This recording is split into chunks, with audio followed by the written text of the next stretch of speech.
ada banyak konsep atau susunan atau kata dalam bahasa Inggris, tetapi tidak ada di dalam bahasa Indonesia ya. Misalnya dalam pembentukan kata benda. Dalam bahasa Inggris kata benda itu kalau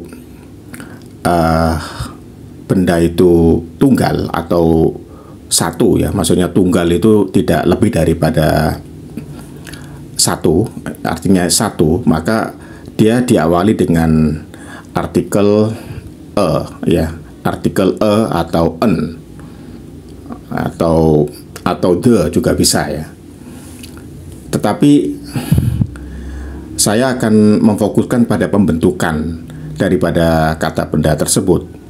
Kalau dalam bahasa Indonesia, untuk membuat bentuk plural atau jamak itu diulang ya. Misalnya bola, berarti itu maksudnya satu bola. Tapi kalau bola-bola, maka itu artinya lebih dari satu. Bola-bola atau rumah-rumah, orang-orang. Nah, dalam bahasa Inggris untuk membentuk kata benda jamak itu ada beberapa cara. Yang pertama yaitu dengan menambah s. Misalnya tadi bola bahasa Inggrisnya ball, maka bentuk pluralnya adalah balls. Rumah itu house, maka menjadi houses. Orang itu person ya, maka orang-orang menjadi persons, ditambah dengan s. Jadi tidak diulang-ulang atau tidak diulang dua kali. Kalau di bahasa Indonesia diulang dua kali. Tetapi dalam bahasa Inggris pun juga bisa dicermati. Misalnya kita mengatakan people ini adalah bentuk jamak. Jadi ini adalah bentuk jamak. Kalau dalam bahasa Indonesia bisa disamakan dengan masyarakat ya, masyarakat.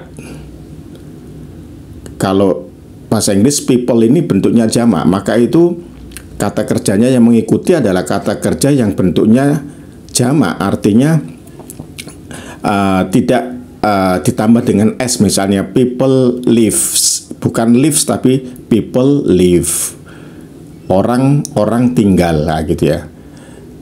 Jadi artinya orang-orang sama dengan artinya persons. Tetapi kata people dan person pasti berbeda dalam konteks penggunaan. Cuman saya hanya fokus kepada bahwa dalam bahasa Inggris itu ada kata yang sudah jamak, dalam dirinya itu sudah jamak, people ya. Kalau dalam bahasa Indonesia itu kita tidak mengenal itu jamak atau tunggal. Kalau itu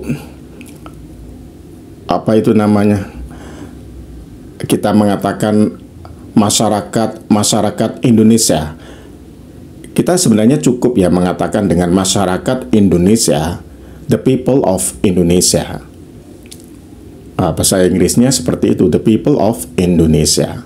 Tidak perlu diulang dalam bahasa Indonesianya masyarakat Indonesia, karena masyarakat ini memiliki konotasi ya, memiliki arti plural, jamak ya. Nah, kalau dalam bahasa Inggris itu sudah plural, itu people itu. Kalau person itu orang, kalau people orang-orang. Jadi kita bisa memilih mau menggunakan people atau persons, tapi dalam konteks yang berbeda ya. Tentunya kalau person itu lebih kepada individu, tapi kalau people itu lebih luas pengertiannya. Itu saja ya dalam pembahasan kali ini. Tapi saya mau tambahkan sedikit, dalam bahasa Inggris kata benda itu pun ada yang tidak beraturan. Jadi misalnya kata yang biasa yang beraturan dulu ya, buku, untuk jamaknya buku-buku menjadi books. Tetapi kalau untuk anak, child, itu bukan childs tapi children. Nah, ini perkecualian ya, perkecualian itu ada beberapa dan itu harus dihafal. Jadi ada kata benda yang kata benda jamak dalam bahasa Inggris itu ditambah s atau es, atau yang dihafal karena itu irregular, yang tidak beraturan ya, artinya bukan exception tapi sudah menjadi kebiasaan ya orang sononya ya, orang Inggrisnya sana. Jadi kalau child itu children, woman itu menjadi women ya, man menjadi men. Jadi bukan men's atau women's, bukan. Demikian.